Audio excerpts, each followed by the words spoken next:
Ganito, ganon. Ang lalagay muna. Sige, lagay muna. Lagay na muna. Lagay muna.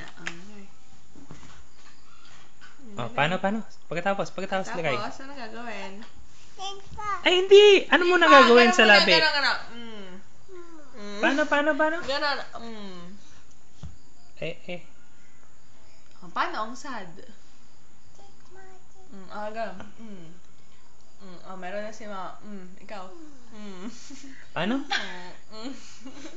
Paano? Kinakain mo naman eh. Paano ang sad? Pakita mo kay tita. Paano ang sad? Dali.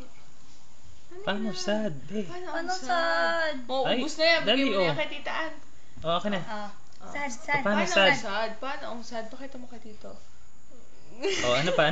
Paano ang tawa? Dali. Ang iyak.